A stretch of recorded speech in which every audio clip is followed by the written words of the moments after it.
집에서 협착증 극복하는 7가지 비법. 선착순 무료 발송해드립니다. 여러분들의 협착증 탈출을 위해 협착증TV의 핵심 비법만 모았습니다. 지금 신청하시면 7일간 문자로 보내드립니다. 댓글에 있는 링크나 아래 번호로 지금 바로 신청하세요. 안녕하세요. 협착증과 관절염 TV의 손용훈 한의사입니다. 자, 오늘은 대퇴골두 무혈성괴사 해결 방법, 이 주제로 설명해 드릴 텐데요. 대퇴골두 무혈성괴사 환자분들이 점점 늘고 있어요. 그런데 수술할 날짜만 기다리면서 통증을 참고 있어요. 대퇴골두 무혈성괴사 수술 없이 해결할 수 없을까요? 또 초기, 중기 수술을 기다린 것 외에 다른 방법은 없을까요? 자, 이 부분 설명해 드리겠습니다. 자, 강의에 앞서서 잠깐 드릴 말씀이 있습니다. 바로 제가 만든 척추관절 건강기능식품입니다. 바로 관절바로인데요. 제가 척추관절 진료만 10년 동안 했어요. 그리고 한의사의 자부심을 가지고 만들어야 되기 때문에 정말 신경을 많이 썼어요.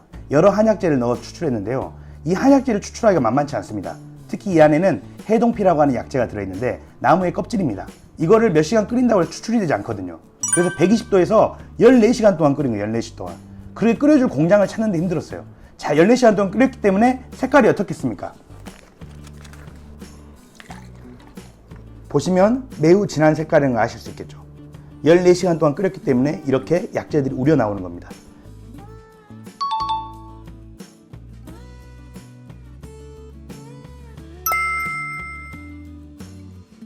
제가 정말 자신있게 만들었습니다. 자, 그러면 제가 한번 마셔보도록 하겠습니다. 강의에 앞서서 힘이 나네요. 대퇴골두 무혈성 괴사. 대퇴골두에 피가 안 오면서 괴사되는 거예요. 한마디로 뼈가 괴사되는 거예요. 대퇴골두 무혈성 괴사는 1기, 2기, 3기, 4기로 나눠요. 4기가 되면 수술해야 돼요. 그런데 이게 또 어떤 의미가 있냐면, 제가 진료를 해보니까 3기 말이나 4기 이때쯤 되면 뼈 괴사 때문에 통증이 나타나는 것 같아요. 이게 너무 아프기 때문에 수술하는 거거든요. 뼈가 막 무너져 내리는 거예요. 뼈에서 미세하게 골절이 계속 일어나요. 얼마나 아프겠어요. 방법이 없더라고요. 근데 많은 대퇴골두 무혈성 괴사 환자분들이 1기, 2기 또는 3기 초반에 해당되거든요. 근데 이분들 역시도 심각한 통증을 느껴요. 그런데 1기, 2기, 3기 초반에 해당되는 통증은 뼈의 괴사로 인한 통증이 아닌 것 같아요. 뼈의 괴사로 인한 통증도 일부 있겠으나 많은 경우에는 뼈 괴사 때문이 아니라 인대의 유착 때문에 통증이 발생한다고 생각합니다. 또는 인대의 유착으로 인한 염증 때문에 통증이 발생한다고 생각합니다. 이게 매우 중요한 거예요. 만약 뼈 괴사로 인한 통증이라면 1기, 2기, 3기 역시 뼈 괴사, 뼈가 미세하게 골절되면서 우리가 부러지면 아프잖아요. 막 그러면서 생기는 통증이라면 치료 방법이 어려울 거예요. 그런데 제가 보니까 1기, 2기, 3기 초반은 뼈 괴사로 인한 통증이 아니라 인대의 유착과 염증으로 인한 통증인 경우가 많더라는 거죠. 이러면 인대의 유착과 염증만 해결하면 되거든요. 이게 대퇴골두입니다. 대퇴골로 피가 안 와요. 혈액이 안 와. 그래서 뼈가 괴사돼요. 그런데 피가 안 오면 뼈 주변에 붙어있는 인대들은 건강할까요?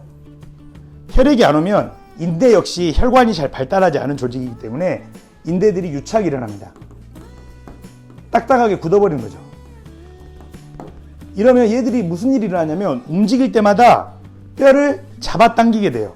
그래서 골막을, 뼈의 막을 잡아당겨요. 근데 뼈의 막에는 뭐가 많냐? 통증을 느끼는 감각세포가 많아요. 그러니까 잡아당길 때마다 통증이 일어나는 거예요.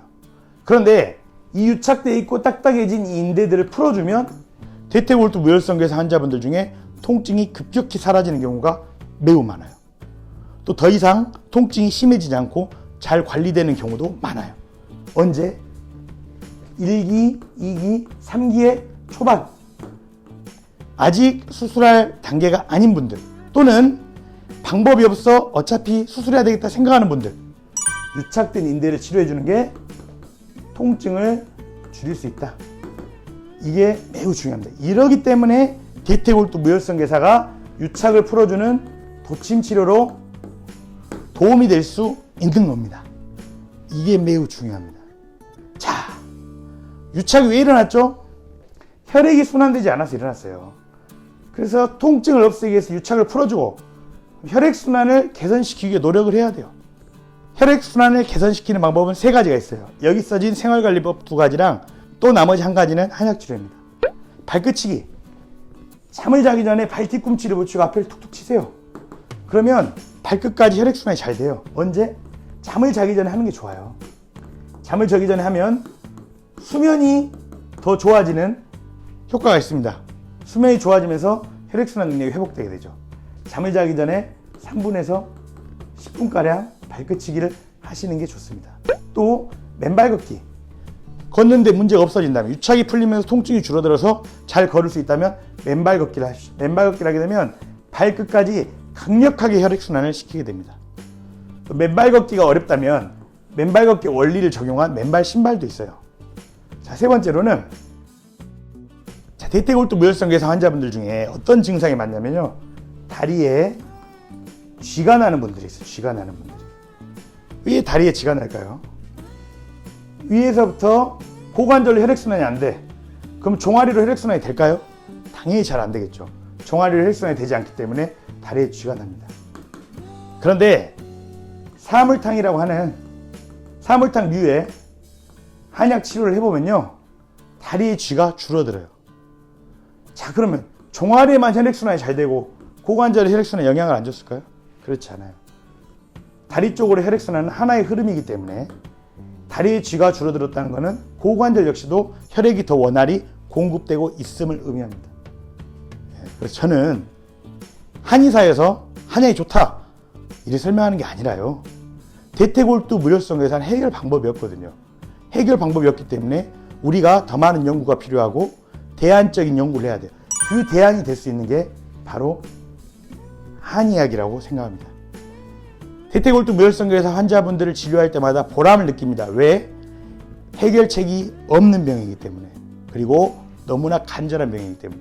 그런데 제가 치료하는 도침이라든가 한약 치료가 도움이 되는 경우를 너무 많이 봤습니다. 수술만을 기다리고 있거나 또는 초기, 중기에 해당하는 대퇴골두 무혈성 괴사 환자분들은 이런 생활관리 방법도 하시면서 한의학에 대한 믿음을 가지고 꼭 시도해 보시길 바라겠습니다. 오늘 내용은 이상 마치겠습니다. 감사합니다.